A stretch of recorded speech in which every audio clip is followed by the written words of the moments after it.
સ્વાધ્યાય 3.3 exercise number 3 એ કોટ પ્રશ્ન ની શરૂઆત થાય છે. પહેલો કોટ પ્રશ્ન છે, ટેક્સ્ટ બુક ખુલ્લી રાખજો વિદ્યાર્થી મિત્રો, રકમ બરોબર વાંચો છો. રકમમાં કીધું છે કે બે સંખ્યાનો તફાવત 26 છે. બે સંખ્યાનો તફાવત કેટલો છે? 26 છે. અને મોટી સંખ્યા એ નાની સંખ્યા કરતા 3 ગણી છે. એટલે કે એક સંખ્યા એ બીજી સંખ્યા કરતા 3 ગણી છે, તો એ સંખ્યાઓ શોધો. વિદ્યાર્થી મિત્રો, જ્યારે પણ કોઈ પ્રશ્ન આવે ત્યારે એક વસ્તુનું આપણે બરોબર ધ્યાન રાખશું કે જે બે વસ્તુ શોધવાની હતી એ આપણે ધારી લેવું. તો અહીંયા બે સંખ્યા શોધો, તો એક સંખ્યાને આપણે x કહેશું અને બીજી સંખ્યાને આપણે y કહેશું. બીજું રકમમાં આગળ એમ કીધું છે કે એક સંખ્યા એ બીજી સંખ્યા કરતા 3 ગણી છે. એટલે કે બે સંખ્યાઓ જે શોધવાની છે એમાં એક સંખ્યા મોટી સંખ્યા હશે અને એક સંખ્યા નાની સંખ્યા હશે. તો વિદ્યાર્થી મિત્રો, આપણે ધારી લઈએ કે ધારો કે મોટી સંખ્યા બરાબર x. ધારો કે મોટી સંખ્યા બરાબર x અને બાકીની બધી એ નાની સંખ્યા થશે. તો નાની સંખ્યા બરાબર y. તો આપણે જે બે વસ્તુ શોધવાની હતી એ બંને વસ્તુ આપણે ધારી લીધી છે વિદ્યાર્થી મિત્રો. હવે આગળ જુઓ, રકમની અંદર પહેલી લીટી હોય ને તેની અંદર પહેલું ઇક્વેશન બનતું હોય, બીજી લીટી આપેમાં બીજું ઇક્વેશન બની જશે. એટલે કે દ્વિચર સુરેખ સમીકરણ યુગ્મ આપણે મળી જશે. પહેલી લીટી એમ કીધી છે કે બે સંખ્યાનો તફાવત 26 છે. એટલે કે મોટી સંખ્યા અને નાની સંખ્યા બંનેનો તફાવત છે ને 26 છે. તો આપણને પેલું સમીકરણ મળી જાય. માટે x - y બરાબર 26. શા માટે વિદ્યાર્થી મિત્રો? કે બે સંખ્યાનો તફાવત કેટલો કીધો છે? આપણને 26 કીધો છે. એટલે કે x - y બરાબર 26. હવે આગળ એમ કીધું છે કે એક સંખ્યા એ બીજી સંખ્યા કરતા 3 ગણી છે. એક સંખ્યા એટલે મોટી સંખ્યા. તો મોટી સંખ્યા શબ્દમાં લખું છું કે મોટી સંખ્યા એ કેવી છે? તો કે મોટી સંખ્યા બરાબર કેવી છે? તો કે નાની સંખ્યા કરતા 3 ગણી છે. 3 ગણી એટલે 3 વડે ગુણાકાર. એનો અર્થ શબ્દમાં લખીએ વિદ્યાર્થી મિત્રો, તો અર્થ આવો થશે કે મોટી સંખ્યા બરાબર 3 એની ગુણ્યા નાની સંખ્યા. તો મોટી સંખ્યા શું ધારેલું છે આપણે? તો કે મોટી સંખ્યાને x કીધું છે. x બરાબર આ 3 એનો નાની સંખ્યા શું છે? y. તો x - 3y. તો આને સમીકરણ સ્વરૂપમાં લખીએ તો x - 3y બરાબર 0. આ સમીકરણ નંબર 2. સમીકરણ 1 અને 2 મળી જાય પછી આપણે એમનો ઉકેલ શોધવાનો છે વિદ્યાર્થી મિત્રો. અત્યારે માત્ર તમે આદેશની રીત એક જ આપણે સમજાવ્યું છે અને એક આલેખની રીત. તો આલેખ કરતા આદેશની રીત વધારે યોગ્ય છે. તો આ બંને સમીકરણનો આપણે આદેશની રીતે ઉકેલ શોધીએ.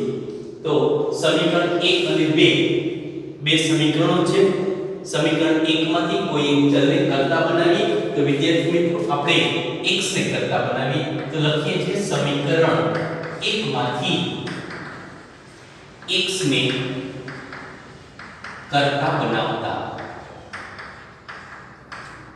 માટે x ત્યારે ત્યાં રાખીએ. x બરાબર 26 આ માઈનસ y આ બધો હશે પ્લસ y. તો આ થશે સમીકરણ નંબર 3. સમીકરણ 1 માંથી કરતા બનાવેલ છે માટે 3 ની કિંમત આપણે સમીકરણ નંબર 2 માં મૂકશું. તો સમીકરણ 3 ની કિંમત સમીકરણ 3 ની કિંમત સમીકરણ 2 માં મૂકતા. શા માટે વિદ્યાર્થી મિત્રો? ફરી એકવાર યાદ કરાવી દઈએ આદેશ લઈને. જે સમીકરણમાંથી કરતા બનાવો એ સિવાયના જ સમીકરણમાં આપણે 3 ની કિંમત મૂકવાની છે. માટે સમીકરણ 2 પહેલા લખીએ. તો x - 3y બરાબર 0. x - 3y બરાબર 0 સમીકરણ નંબર 2 છે. એમાં 3 ની કિંમત કે x ની જગ્યાએ આપણે લખવાનું છે 26 y. તો અહીંયા x છે એની જગ્યાએ લખી 26 y - 3y બરાબર 0. સજાતી પદોના સરવાળા કરીએ. 26 y - 3y એટલે કે -2y પ્લસ y - 3y બરાબર -2y થશે બરાબર 0. y ને કરતા બનાવવું છે એ પદ ઋણ છે એને બીજી બાજુ જોવા દો તો 26 બરાબર 2y. y ને કરતા બે ગુણાકારમાં જ આ બાજુ છેદમાં થશે માટે y બરાબર 26 એના છેદમાં 2 માટે y ની કિંમત થશે 13 26. આ y બરાબર 13 ની કિંમત હંમેશા આપણે સમીકરણ 3 ની અંદર જ મૂકશું. તો લખીએ y બરાબર 13 ની કિંમત સમીકરણ 3 માં મૂકા માટે સમીકરણ 3 પહેલા લખીએ તો કે x બરાબર 26 y છે. y ની કિંમત મૂકી દઈએ. આપણે કેટલી મેળવી છે વિદ્યાર્થી મિત્રો? y ની કિંમત 13. તો 26 13 26 અને 13 નો આપણે સરવાળો કરીએ એટલે 39. તો x ની કિંમત 39 મેળવી અને y ની કિંમત 13. તો x શું ધારેલું હતું વિદ્યાર્થી મિત્રો? મોટી સંખ્યા. તો માટે મોટી સંખ્યા બરાબર 39 અને નાની સંખ્યા બરાબર એટલે કે y ધારેલું હતું તો y એટલે 13. તો આમ વિદ્યાર્થી મિત્રો આપણને જે બે સંખ્યા શોધવાની કીધી હતી એ બંને સંખ્યા આપણને મળી ગઈ છે. એક સંખ્યા 39 અને બીજી સંખ્યા 13 થશે. વિદ્યાર્થી મિત્રો બીજો કોઈ પ્રશ્ન છે? રકમ બરોબર બોલું છું સાંભળજો કે બે પૂરકો પૈકી મોટો ખૂણો એ નાના ખૂણા કરતા 18 અંશ જેટલો મોટો છે. બે પૂરક ખૂણો પૈકી મોટો ખૂણો એ નાના ખૂણા કરતા 18 અંશ જેટલો મોટો છે. તો એ બે ખૂણાઓના માપ શોધો. તો વિદ્યાર્થી મિત્રો આપણે ધારેલી કે એક ખૂણો છે મોટો ખૂણો એ x અંશનો છે અને નાનો ખૂણો y અંશનો છે. કે ધારો કે મોટા ખૂણાનું માપ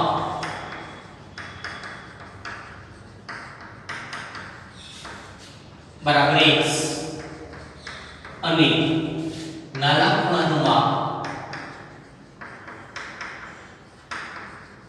બરાબર y. હવે મેં તમને કીધું હતું કે પેલી લીટી ઉપરથી પેલું સમીકરણ બે પૂરક કોણ શબ્દ વાપર્યો છે વિદ્યાર્થી મિત્રો. પૂરક કોણ કોને કહેવાય? જો બે ખૂણાના માપનો સરવાળો 180 થતો હોય તો એને પૂરક કોણ કહેવાય. તો શબ્દ બે પૂરક કોણ શબ્દ વાપર્યો છે એના ઉપરથી એક વસ્તુ નક્કી થઈ જાય કે એ બે ખૂણાના માપનો સરવાળો 180 હશે. તો પૂરક કોણ ઉપરથી પેલું સમીકરણ મળશે માટે x y બરાબર 180. આ ઇક્વેશન નંબર 1. હવે આગળ એમ કીધું છે આ પૂરક કોણ ઉપર કે મોટો ખૂણો છે એ નાના ખૂણા કરતા 18 મોટો છે. એનો અર્થ શું થાય કે મોટા ખૂણામાંથી નાનો ખૂણો બાદ કરો તો આપણે 18 જવાબ મળશે. તો બીજું સમીકરણ મળશે x - y બરાબર 18. તો વિદ્યાર્થી મિત્રો બે સમીકરણ મળી ગયા. આ બંને સમીકરણો પરથી આપણે x અને y ની કિંમત આપણે જે શોધવાની છે એ આદેશ રીતનો ઉપયોગ કરી આ વખતે સમીકરણ 2 માંથી કરતા બનાવીએ. તો સમીકરણ 2 માંથી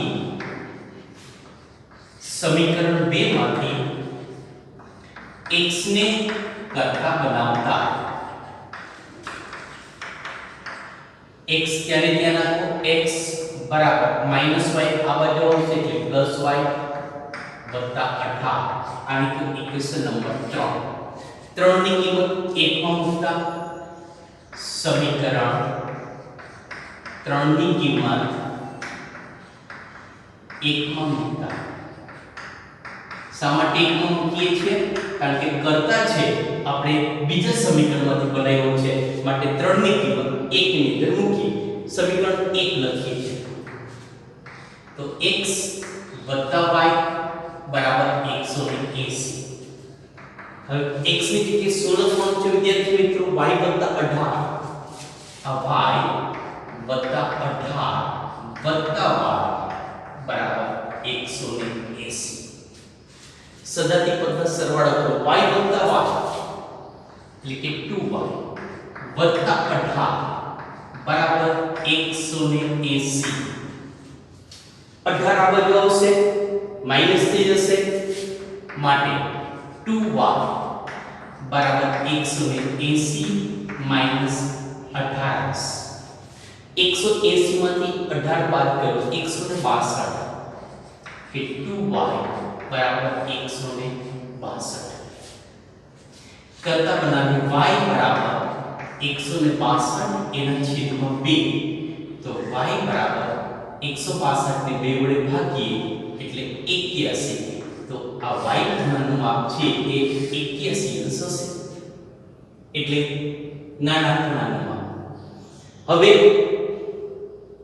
આપણે x ની કિંમત શોધવાની છે તો આ કિંમત સમીકરણ 3 માં મૂકી માટે y બરાબર 81 ની કિંમત સમીકરણ 3 માં મૂકતા અહીંયા ત્રીજું સમીકરણ છે x બરાબર y પ્લસ 18.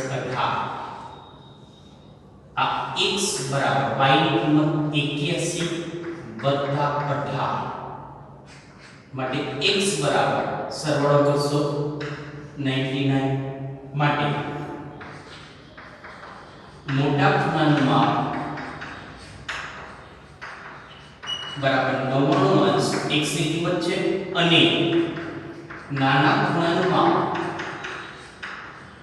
બરાબર 81 અંશ થશે. તો વિદ્યાર્થી મિત્રો આ રીતે આપણે કોઈ પ્રશ્નનો ઉકેલ શોધવાનો છે. એક્સરસાઇઝ 3 માં ત્રીજો કોઈ પ્રશ્ન છે વિદ્યાર્થી મિત્રો કે 7 બેટ અને 6 દડા ખરીદવા જઈએ વિદ્યાર્થી મિત્રો તો 3800 રૂપિયા ચૂકવવા પડે છે. જો એ જ બેટ અને એ જ દડાની સંખ્યા 3 બેટ અને 5 દડા ખરીદીએ તો 1750 રૂપિયા આપણે ચૂકવવા પડે છે. તો એક બેટની કિંમત કેટલી અને એક દડાની કિંમત કેટલી હોય એ આપણે શોધવાનું છે. તો વિદ્યાર્થી મિત્રો જે શોધવાનું હોય એ હંમેશા ધારી લેવાય. તો આપણે ધારી લઈએ કે એક બેટની કિંમત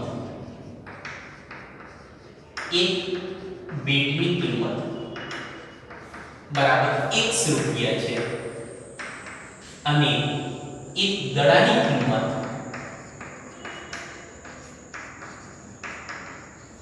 બરાબર y રૂપિયા છે. હવે વિદ્યાર્થી મિત્રો વિચારો કે એક બેટની કિંમત 10 રૂપિયા હોય ન હોય. જો આપણે ઉદાહરણ તરીકે લઈએ છીએ એક બેટની કિંમત 10 રૂપિયા તો બે બેટની કિંમત કેટલી તો કે 20 રૂપિયા. શું કરવું પડે કે બેટની સંખ્યા એને ગુણ્યા એક બેટનો ભાવ. તો અહીંયા વિદ્યાર્થી મિત્રો એવું છે કે એક બેટની કિંમત 100 રૂપિયા છે તો સૌથી પહેલા 7 બેટ છે તો 7 એને ગુણ્યાનો ભાવ 100 રૂપિયા છે તો 7 રૂપિયા થાય અને વત્તા 6 દડાની કિંમત એક દડાની કિંમત y રૂપિયા છે માટે 6 દડાની કિંમત 6 બરાબર 3800. આ સમીકરણ નંબર 1. હવે એ જ રીતે વિદ્યાર્થી મિત્રો 3 બેટ અને 5 દડા ખરીદે છે તો એક બેટની કિંમત 100 રૂપિયા હોય તો 3 બેટની કિંમત 300 રૂપિયા. એક બેટની કિંમત એક દડાની કિંમત y રૂપિયા હોય તો 5 દડાની કિંમત 5 y. આનો કુલ સરવાળો 1750 રૂપિયા છે. હવે વિદ્યાર્થી મિત્રો સમીકરણ 1 અને સમીકરણ 2 બંને આપણે મળી જાય છે. આદેશ રીતેનો ઉકેલ શોધીએ. સમીકરણ 2 માંથી x ને કરતા બનાવીએ. સમીકરણ 2 માંથી x ને કરતા બનાવતા. જો આ બીજું સમીકરણ x ને કરતા y વડે ઓલી પદ જશે એટલે કે 3x બરાબર 1750 માઈનસ 5y હજી 3x થયા આપણે તો x ને કરતા બનાવવો છે તો x બરાબર 1750 માઈનસ 5y એના છેદમાં આ 3 ગુણાકારમાં છે ભાગાકારમાં જશે છેદમાં 3 આ ઇક્વેશન નંબર 3 બેમાંથી કરતા બનાવ્યો છે માટે આની કિંમત સમીકરણ 1 માં મૂકીએ તો સમીકરણ 3 ની કિંમત સમીકરણ 1 માં મૂકતા હવે જો આ 7 એને ગુણ્યા શું છે x તો x ની જગ્યાએ શું લખવાનું છે 1750 માઈનસ 5y એના છેદમાં 3 પહેલું સમીકરણ જોતા જજો 7x તો x ની જગ્યાએ આપણે 1750 માઈનસ 5y એના છેદમાં 3 વત્તા 6y બરાબર 3800 હવે જો અપૂર્ણાંકોળ સમીકરણ છે તમને સમજાયું હતું કે અપૂર્ણાંકોળ સમીકરણ આવે તો છેદના દશા વડે દરેક પદને ગુણી લખાય એટલે કે દરેકને આપણે 3 વડે ગુણ નાખશું તો પેલા પદને 3 વડે ગુણશું તો 3 3 ઉડી જશે માત્ર વચ્ચે 7 એને ગુણ્યા 1750 માઈનસ 5 તો લખીએ છીએ આ 7 એને ગુણ્યા 1750 માઈનસ 5 બરાબર છે આ બીજું પદ 6y છે એને 3 વડે ગુણ્યું તો 3 એને ગુણ્યા 6 એટલે 18 થશે વત્તા 18y અહીં જો બરાબર 3800 છે એને 3 વડે ગુણીએ તો 3000 ને 3 વડે ગુણીએ તો 9000 થાય 8800 ને 3 વડે ગુણીએ તો 2400 થાય 9000 ની અંદર 2400 આપણે ઉમેરી દઈએ 9000 ની અંદર એટલે 12200 11000 અને 400 થશે વિદ્યાર્થી મિત્રો ફરી એક વખત મૌખિક ગુણાકાર કરીએ છીએ 3000 છે એને 3 વડે ગુણો કેટલા થશે 9800 ને 3 વડે ગુણો એટલે 2400 થશે 900 એની અંદર 9000 ની અંદર 2400 ઉમેરી તો 11400 થશે તો આ 11400 બરાબર સમજાણ 3 વડે આપણે શું કર્યો ગુણાકાર કર્યો છે હવે વિદ્યાર્થી મિત્રો આ 7 નો કૌંસ સાથે ગુણાકાર કરવાનો છે સીધો ગુણાકાર 7 એને ગુણ્યા 1750 ન ખબર પડે તો 0 ને 0 7 ગુણ્યા 5 એટલે 35 થાય 3 વધશે 7 ગુણ્યા 7 49 વત્તા 3 એમાં 52 થશે એટલે 2 અને 7 * 7 ને 2 9 ફરી એક વખત ન ખબર પડે તો આ 0 ના ગુણાકાર કરી 0 ના 0 7 ગુણ્યા 5 એટલે 35 3 વધશે 7 ગુણ્યા 49 ના 3 ઉમેરી એટલે 52 થશે 5 વધશે 7 * 7 7 ને 5 12 એટલે કે 12250 થશે માઈનસ 7 × 35y વત્તા 18y બરાબર 11400 થશે હવે વિદ્યાર્થી મિત્રો સજાતી પદો છે સરવાળા કરવાથી આપણે કરવા પડશે તો 12250 એમ રાખીએ છીએ આ 12250 અહીંયા જો -17y -35y વત્તા 18y તો આ બંને પદ છે ને સજાતી પદો છે સજાતી પદોના સરવાળા બાદબાકી આપણે કરી શકાય તો અહીંયા જો -35 વત્તા 18 કે 35 માંથી 18 બાદ કરો તો 17 વધશે -17y બરાબર 11450 -17y ને કરતા બનાવી વિદ્યાર્થી મિત્રો -17y બરાબર 11450 -12250 11450 માંથી 12250 બાદ કરવાનો કે નાની સંખ્યામાંથી મોટી સંખ્યા આપણે બાદ કરીએ એટલે જવાબ ઋણમાં મળે એટલે કે -17y બરાબર એટલે કે 12250 માંથી 11450 બાદ કરીએ વિદ્યાર્થી મિત્રો આપણે એમની બાદબાકી કરી નાખીએ શૂન્યમાંથી શૂન્યને બાદ કરીએ તો શૂન્ય થશે 5 માંથી સોરી વિદ્યાર્થી મિત્રો અહીં શૂન્ય છે 11400 થતા આ 11400 છે 11400 ના 400 કે નહીં થશે ભૂલથી 11450 લખાઈ ગયું છે તો 12250 માંથી 11400 બાદ કરીએ તો -850 થશે હવે બે બાજુ માઈનસ નિશાની કે ઉડાડતી 17y બરાબર 850 તો y બરાબર 850 એના છેદમાં 17 તો 17 × 85 થશે તો y ની કિંમત 50 થઈ જશે y બરાબર 50 તો y બરાબર 50 ની કિંમત સમીકરણ 3 માં મૂકીએ તો y બરાબર 50 ની કિંમત સમીકરણ 3 માં મૂકીએ વિદ્યાર્થી મિત્રો ત્રીજું સમીકરણ છે x બરાબર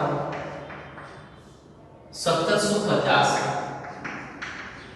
માઈનસ 5y 5 એટલે ગુણ્યા y ની જગ્યાએ 50 એના છેદમાં 3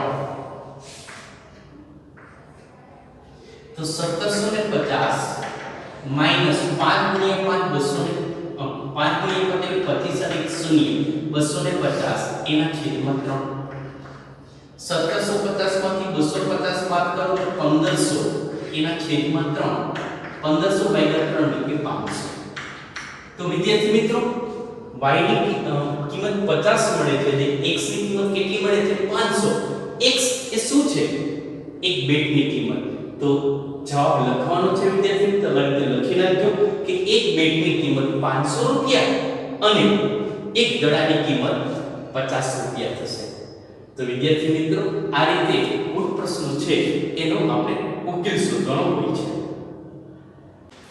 વિદ્યાર્થી મિત્રો એક્સરસાઇઝ નંબર 3 માં ચોથો કોઈ પ્રશ્ન છે રકમ ટેક્સ્ટબુક માં ખુલ્લી રાખજો બરોબર વાંચું છું સાંભળજો કે એક ટેક્સી ભાડું છે એક ટેક્સી ભાડું એ નિશ્ચિત ભાડું અને અંતરના સંયુક્ત પ્રમાણમાં છે શું કહેવા માંગે છે કે ટેક્સીમાં બેસો એટલે અમુક કોન્સ્ટન્ટ ભાડું તો લાગી જાય દાખલા તરીકે તમે ટેક્સીમાં બેઠા પછી 1 કિલોમીટરના 4 રૂપિયા હોય તો કોન્સ્ટન્ટ ભાડું 10 રૂપિયા છે પ્લસ 1 કિલોમીટરના 4 રૂપિયા એટલે કે તમારે 14 રૂપિયા ચૂકવવાના થાય પછી 2 કિલોમીટર બેસો 2 કિલોમીટર તો 2 કિલોમીટર 1 કિલોમીટર 4 2 કિલોના 8 રૂપિયા વત્તા કોન્સ્ટન્ટ ભાડું જે છે એ 10 બીજા એટલે 18 રૂપિયા ખર્ચ થાય કેવો એ માંગે છે કે કોઈ પણ ભાડું છે ને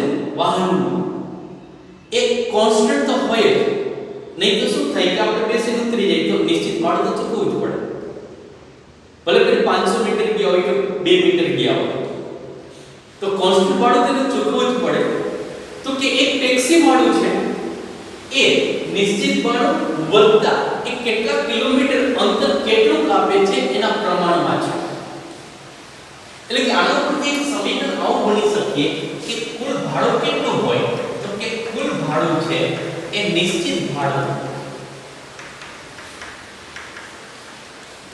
વત્તા 1 કિલોમીટર નો રેટ જેટલો હોય 1 કિલોમીટરના 10 રૂપિયા એને ગુણ્યા એને કાપેલું અંતર આવું એક સાદું સૂત્ર બની શકે હવે બરોબર સાંભળો કે આપણે રકમમાં કીધું છે કે એક વ્યક્તિ છે એ 10 કિલોમીટર એમાં મુસાફરી કરે છે તેને 105 રૂપિયા ચૂકવવા પડે છે 10 કિલોમીટરના 105 રૂપિયા અને 15 કિલોમીટરની જો એ મુસાફરી કરે તો 155 રૂપિયા આપણે એને ચૂકવવા પડે છે તો નિશ્ચિત ભાડું કેટલું અને પ્રતિ કિલોમીટર ભાડું કેટલું થાય એ આપણે શોધવાનું છે તો વિદ્યાર્થી મિત્રો જે શોધવાનું છે ધારી લઈએ કે ધારો કે નિશ્ચિત ભાડું 1 રૂપિયા છે ધારો કે નિશ્ચિત ભાડું બરાબર 1 રૂપિયા અને પ્રતિ કિલોમીટર ભાડું છે પ્રતિ કિલોમીટર ભાડું એ વાય રૂપિયા છે. પ્રતિ કિલોમીટર ભાડું એટલે કે 1 કિલોમીટરનો જે ચાર્જ છે ચાર્જ.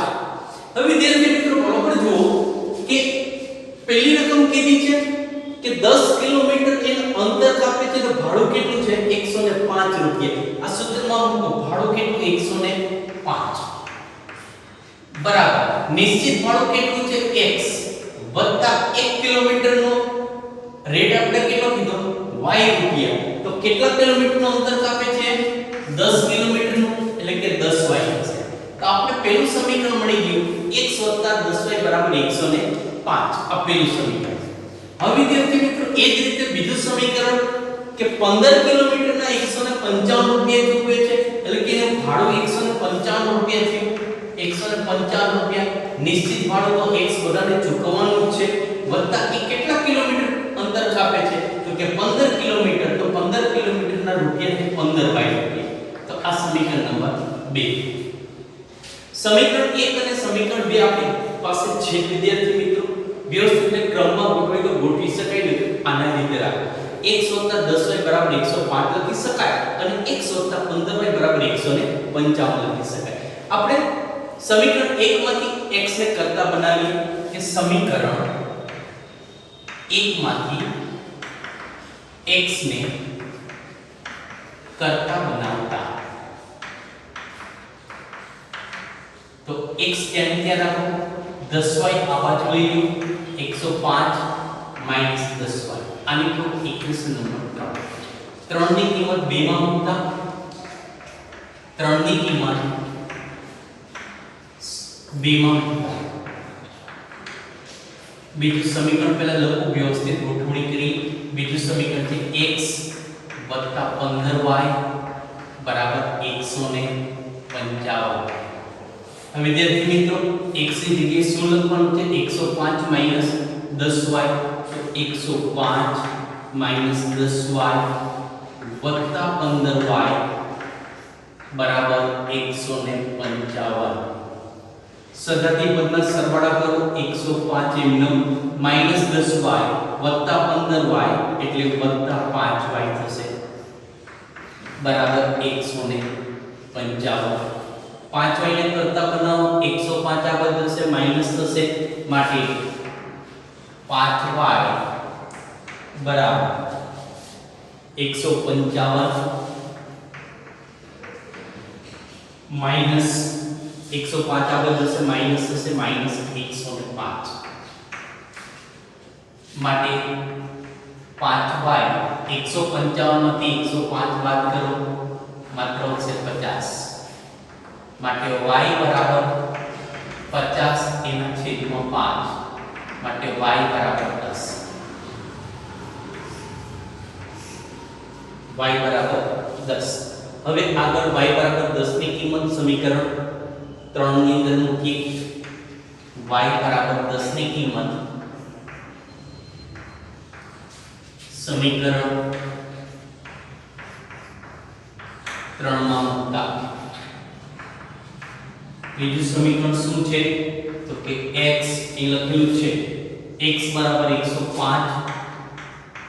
- 10y કિંમત મૂકો 105 - 10 અને ગુણ્યા y ની કિંમત 10 જ મળે છે આ 10 તો 105 - 100 105 માંથી 100 બાદ કરો વધશે 5 માટે x શું છે વિદ્યાર્થી મિત્રો નિશ્ચિત ભાડું. તો નિશ્ચિત ભાડું બરાબર 5 રૂપિયા અને પ્રતિ કિલોમીટર ભાડું કેટલા છે y તો y બરાબર કેટલા મળે છે 10 માટે પ્રતિ કિલોમીટર ભાડું એટલે કે 1 કિલોમીટરનું ભાડું છે એ 10 રૂપિયા છે. હવે વિદ્યાર્થી મિત્રો આ નિશ્ચિત ભાડું અને પ્રતિ કિલોમીટર ભાડું આપણે મળી જાય છે. વિદ્યાર્થી મિત્રો આની અંદર એક પ્રશ્ન વધારાનો પણ પૂછ્યો છે જે આગળ જો કોઈ પેસેન્જર છે એ 25 કિલોમીટરની મુસાફરી કરે તેને કેટલું ભાડું ચૂકવવું પડે. તો અહીંયા આપણે સૂત્ર છે x અને y ની કિંમત મળી ગઈ છે માટે 25 કિલોમીટર મુસાફરી માટે ચૂકવવું પડતું ભાડું બરાબર. સૌથી પહેલા તો નિશ્ચિત રકમ એટલે શું થયું? નિશ્ચિત ભાડું x. તો x કેટલા મળ્યા વિદ્યાર્થી મિત્રો? 5 રૂપિયા. આ 5 વત્તા 1 કિલોમીટરનો ભાડું કેટલું છે? પ્રતિ કિલોમીટર 10. એને ગુણ્યા કેટલા કિલોમીટર મુસાફરી કરે છે કે 25. તો 5 વત્તા 10 એને ગુણ્યા 25 એટલે 250. 250 વત્તા 5 એટલે 255 રૂપિયા થશે. તો વિદ્યાર્થી મિત્રો, જો કોઈ મુસાફર છે એ ટેક્સીની અંદર 25 કિલોમીટર જેટલી મુસાફરી કરે તો એમને 255 રૂપિયા છે એ ચૂકવવા પડે. વિદ્યાર્થી મિત્રો, એક્સરસાઇઝ 3 ના 4 પ્રશ્નો અહીંયા મેં તમને ગણાવ્યા છે, સમજાવ્યા છે. હજુ 2 પ્રશ્નો તમને હોમવર્કમાં આપીએ છીએ વિદ્યાર્થી મિત્રો. તમારી રીતે એક પ્રશ્ન છે એ ઘરે ગણવાના છે. આભાર. જય શ્રી કૃષ્ણ.